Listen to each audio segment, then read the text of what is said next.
as well. Answer me. Can you answer that? Do you worship God? And from where you have failed, that if the other people are worshiping Jesus and they fear Jesus, they believe in Jesus.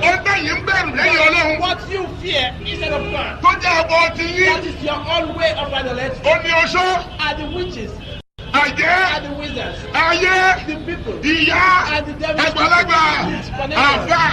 Are you crazy? They are crazy. Automatically, Mati Rabuka Sidikon wa Adilan. Watamati Kali Mati Rabuka Sidikon wa Hadila. Oloni Watamati Okpari Osipin. Okpin Osipari. Almighty Allah said that it has ended and the final has come. Watamati Kali Mati Rabuka Sidikon wa Hadila. Oloni Godo Emi Olong. Oto Atododo Okpari si enu Godo Tebabole Emi Olong ma. The final truth and the grand truth has ended with the message, with the words that you have heard from God. What God was saying here. Whatever you have heard written in the text of the Holy Quran is the only and the final truth. And those of you following some hadith compilations, where did God refer to hadith compilations? And you can see it was your hadith compilations that you were following gradually until you ended up diverting away from Islam. I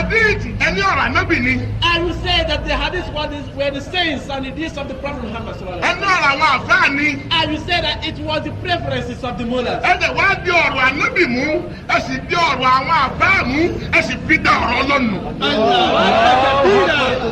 you hold on to the doctrines of the teachings of Muhammad and the preferences of the mullahs to contradict the way of Allah. And you walk contrary to the ways of Almighty Allah and the commands of God, yet you rejoice. And you are happy, living happily, looking as if you are a worshiper of God. How will someone deceive himself like this? Automatically, Mati Rabuka Sidikon wa Adilan. Kọ́lì mọ́tòrò bùkẹ́ sídìí kan wà ádìlá. Ọlọ́ni òótọ́ ọ̀rọ̀ ó pin ó sì parí sí ń tẹ́ ẹ bá gbọ́ lẹ́nu òun ọlọ́run tó ń fún ẹ́ Jibrilu sí Muhammadu. Almighty Allah said that the final truth and the seal of all truth has ended with whatever you have heard of the message given to Prophet Muhammad. Kí ló wí? Láàmú Badila li Kalimati Ọlọ́run mo dúpẹ́. Àṣẹ ní láti ọ̀dọ̀ Ọlọ́run. And a grand command from Allah. Pé òfin òun yìí o. That these commandments. Ọ̀rọ̀ tó bá tẹnu òun Ọlọ́run jáde yìí o. The words that proceed from the Lord. Láàmú Badila li Kalimati yìí. Gbọ́dọ̀ tèmi Ọlọ́run tí mo palẹ̀ sẹ́lẹ̀ yìí lórí. The words of God that I command you. Ẹ ò gbọ́dọ̀ pààrọ̀ rẹ̀. You must not change them. You must not substitute them. Ẹ ò gbọ́dọ̀ pààrọ̀ rẹ̀. Don't alter them. Ẹ gbọ́dọ̀ fi kún. Don't add to it. Ẹ gbọ́dọ̀ dínkù. Don't remove anything from it. Ẹ gbọ́dọ̀ ṣe tó wù yín. I do not do anything according to your wishes. Mọ́mí ní. Believers. Ẹ bá mi kàbá yìí dọ̀lọ́.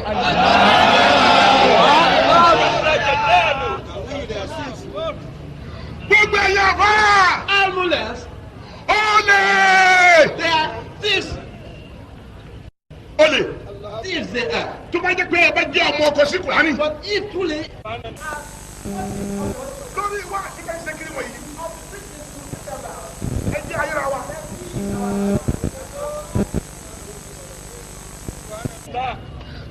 Kì í ṣe ìjà. It is not a question of fight. Ọmọ ìyá ni wá. We are all brothers. Bí ọmọ ìyá kan bẹ́ẹ̀ jẹ́ lóòótọ́ tí bá ń sòótọ́ fún ọmọ ìyá rẹ̀ òkúrọ́. Wọ́n yìí gbádùn ara wọn ọ̀tá ni mo bẹ̀ ń bẹ̀. If there are two brothers, one is telling lies and the other one is telling the truth, they will never agree among themselves. Ṣé wọ́n ní wàá ní wí? Can you hear from the Holy Quran? Kí ló wí? Láàmú Badila li Kalimati Ọlọ́run ní òun pa á láṣẹ. Almighty Allah said that He has commanded it. Òun lù lóòlù. And He has given it a seal. Wípé láàmú Badila li Kalimati yìí. ẹnikẹ́ni ò gbọ́dọ̀ yí òfin mi tàbí àṣẹ mi tàbí ọ̀rọ̀ mi padà. That nobody, no one must change the words of God. Ọ gbọ́dọ̀ máa. You must not, having studied the whole Quran, Kọ́ wá tún sí ẹ̀mí ara rẹ. all the words of God you have studied, then you misinterpreted it to follow your own desire. Ọ ti ṣòfò ara rẹ. Then you have perished yourself.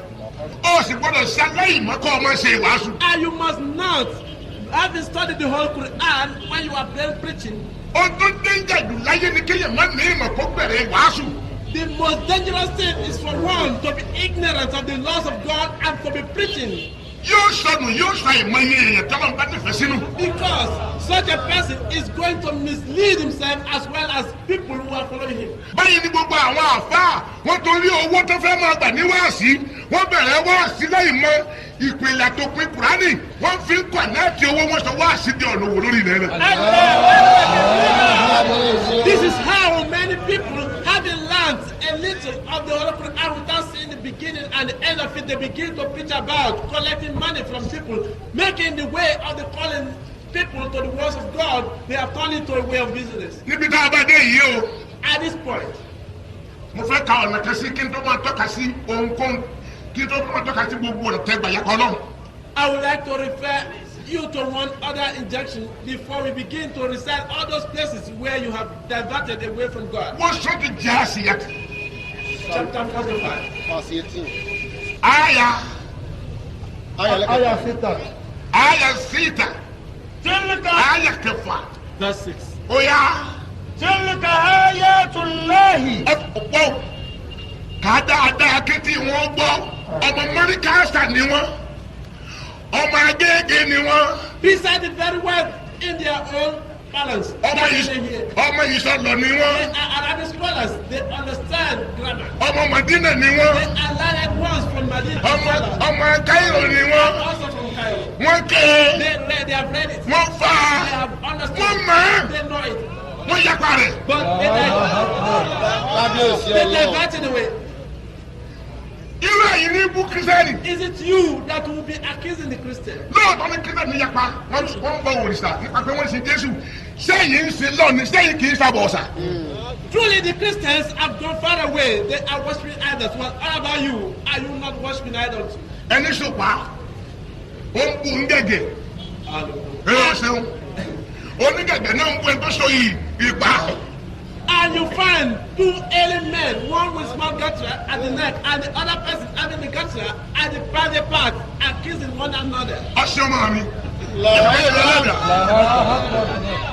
ẹ gbọ́ سورة الجاثيات آية 6 تلك آيات الله ẹ̀tọ́ bẹ́ẹ̀ ni ẹlẹ́dà نتلوها عليك بالحق aláwọ̀ فبأي حديث بعد الله وآياته يؤمنون ọlọ́nkábíyèsí o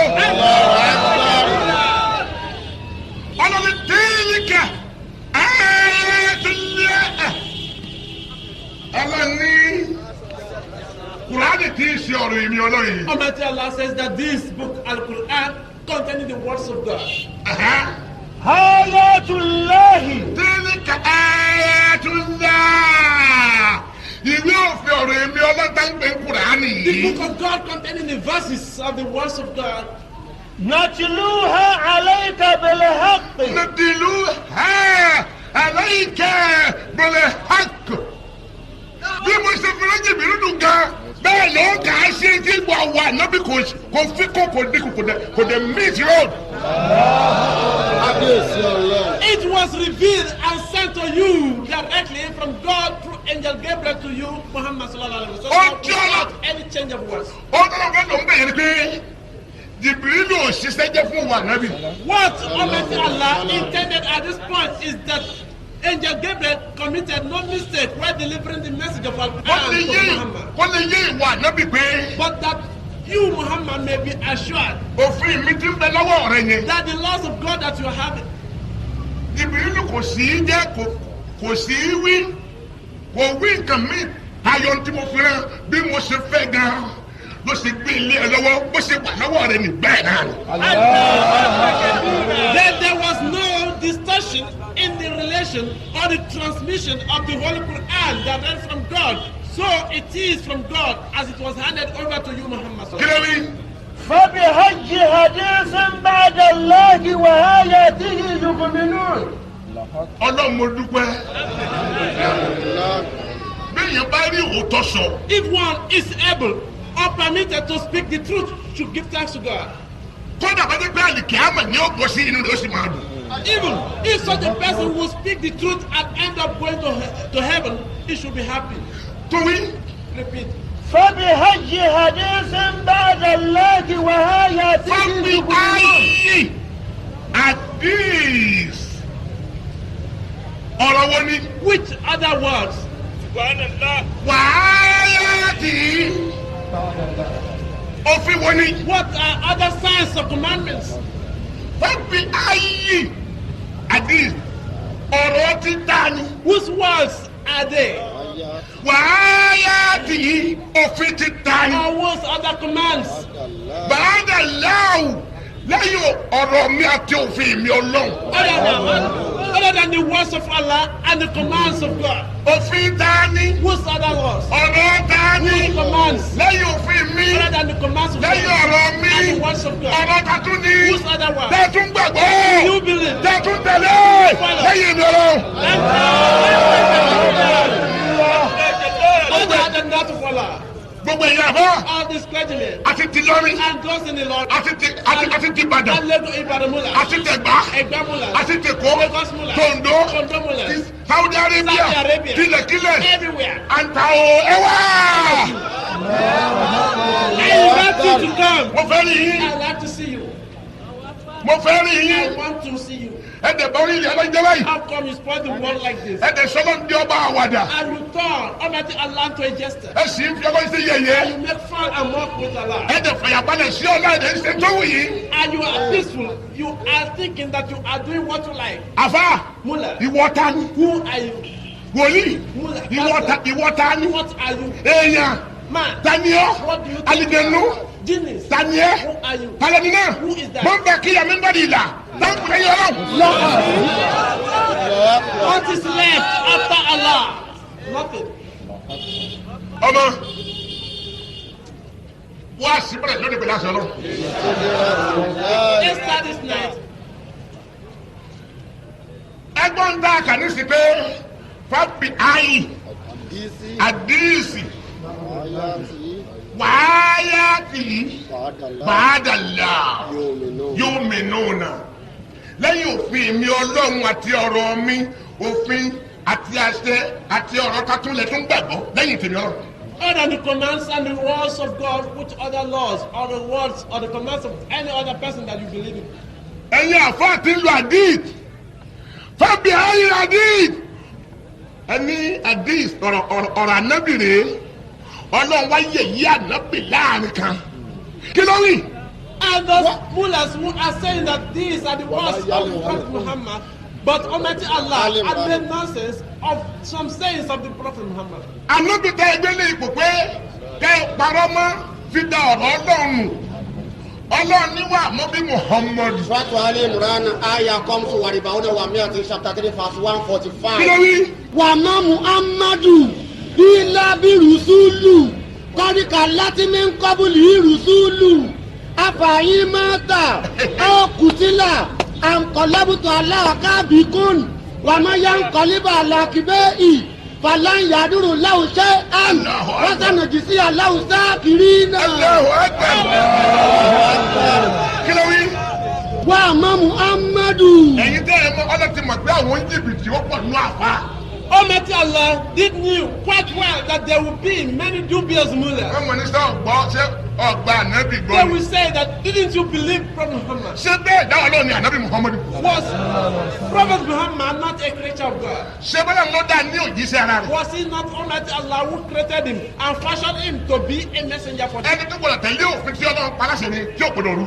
He was also under the laws of God who must not violate any of the laws of God. ṣé jẹ́ pé bí ànábì gan náà bá rú òfin ọlọ́run yóò wọ̀ iná. Such that even if Muhammad were to violate any of the commandments of God, without the repentance, without repenting, he will enter fire. Nyɔlɔ fi sɛ fɔ anabi nɛm bi kan. Mo wɔ abɛ. Àwọn tó wà kẹ́ mọ̀ mi. Suratu Al-Imran. Kí ló wí? Aya samani na. 80. Wala ya'murukun. Aa kí ló yíw. ولو تكول علينا بعض الأقاويل Kẹ̀bẹ́ ìrìn ẹlẹ́dẹ̀. لا أزنا مني باليمين ثم لقطعنا منه الوتنا فما منكم أحد عنه عاجزين. Kẹ̀bẹ́ ìrìn ẹlẹ́dẹ̀. Akati. Sọ́tò ní hẹ́kẹ́tì. Aya 44. Àbá ṣe kàn bí. Ẹyin ó máa lè wẹ̀. Are you here? All these bastard mullahs, Ẹyin ó lè yín. these thieves, Ẹ wá sọ ìjà ọlọ́run lólè. and they are duping Almighty Allah himself. Ọ̀dọ̀ tí ìdojú ẹ̀. Kẹ́lẹ́.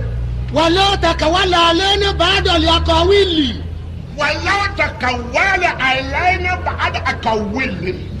Lẹ́yìn ọ̀rọ̀ tẹ́mi ọlọ́run sọ. Other than the words of God. Bí ìwọ ànábì náà bá ń bá wọn sọ̀rọ̀ jákujàku tí òjò tèmi fi kọ́ wọn lẹ́kọ̀ọ́ ẹ̀sìn. If you, Brother Muhammad, then begin to say things or teaching them something different from the words and the message of God. Bí kì í bá ṣe pé ìwọ̀nba tí mo fi rán ẹ lọ fi kọ́ wọn lẹ́kọ̀ọ́ ẹ̀sìn. If you are not teaching them within the limits of what I've taught you. Tí wọn náà bá fi ìfẹ́ inú ara rẹ àti ntọ́ fẹ́ fi kọ́ wọn lẹ́yìn òfin mi. If you, Brother Muhammad, is then teaching them from your own volition and self-desire. Láàásì námi ní òbíyẹ̀mí ni. Èmi ọlọ́run fi ọwọ́ ọ̀tún mi. Wọ́n fi gbá iṣan ọ̀rùn rẹ̀ ẹ̀mí Muhammad. Then Almighty Allah will grip you from hammer with your jungle veil. Onísúmọ̀ lákàtà mini wàtìnà. Wọ́n fi ọwọ́ ọ̀tún mi gbá iṣan ọ̀rùn ìwọ ànábì wọ́n gbà mú wọ́n sì fà á já. Wọ́n bá sọ kàmí ìdíkò ní mo fi rẹ̀. With my right hand, I will grip your jungle veil and pull it off.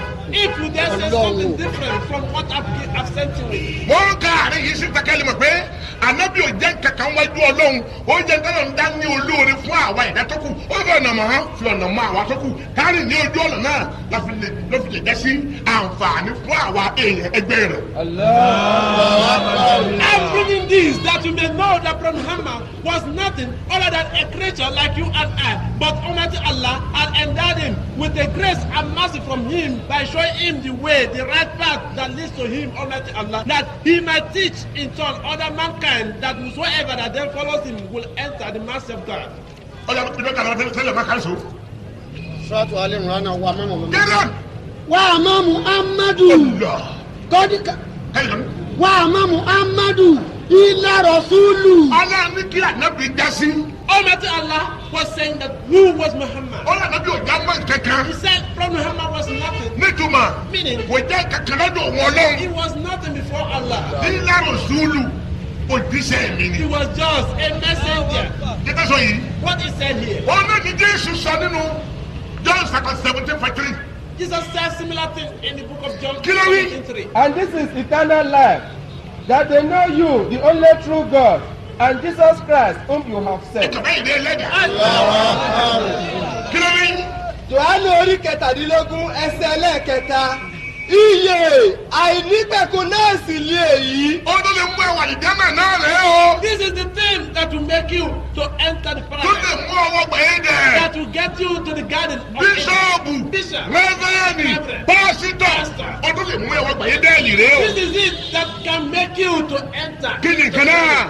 What is it? Kí wọ́n kí ó lè mọ̀. Iye tó bá mọ̀ pé Only those who know that Ìwọ nìkan Ọlọ́run bí òtítọ́. Ọlọ́run nìkan gidi, Ọlọ́run nìkan gan lọ́lọ́run gan. that the only true God, the true God, the original God is the only God. Àti Jésù Kristi ẹni tí ìwọ Àti rán. òun Jésù kìránṣẹ́ Ọlọ́run. And Jesus Christ, Ọlọ́run. a message of God. Àti Jésù. And Jesus Àti Muhammadu. and Muhammad. Wọ́n fálíwẹ̀ ta lè tẹ̀lé ọ̀rọ̀ tiwọn dípò òkúta lọ fi rán wọn. They do not deserve to be followed on anything or on their own laws, selfish laws, different from the laws of God. Ẹni tí ìmọ̀lẹ̀ bá dá lójú kọjá dé. Anyone that is sure of his knowledge or doctrine should come forward. Dámilọ́ kẹ́lẹ́n Wa ma Muhammadu. kẹ́lẹ́n. Illa Rasulun. Kọ́díkà láti mi ń kọ́bùlì ìrùsùlù. Kọ́díkà lẹ́kìnná. Kọ́díkà láti. Kádìkọ̀ lẹ́kì mi ń kọ́ wúlò kúròsóòlà. Ọlọ́run ní mo ti rán òjíṣẹ́ tó pọ̀ tó pọ̀ tó pọ̀. Ṣáájú kí n tó rán òun kì í ṣe tuntun lòun wájú mi. Allahu Akbar. But Allah says that many prophets, many messengers had passed before him. He was not the first of the prophets of God. kí ni ẹlẹ́ni tọ́ka sí bẹ̀yẹn. What was God referring here? ní tọ́ka sí bẹ̀yẹn ni What pé God was saying here? ẹ̀mí ọlọ́run kọ́ ní ó pa àṣẹ kan tẹ́wàá ní ànábì sọ̀rọ̀ kankan tẹ́wàá ayé fànábì náà wò. It was not for Almighty Allah to give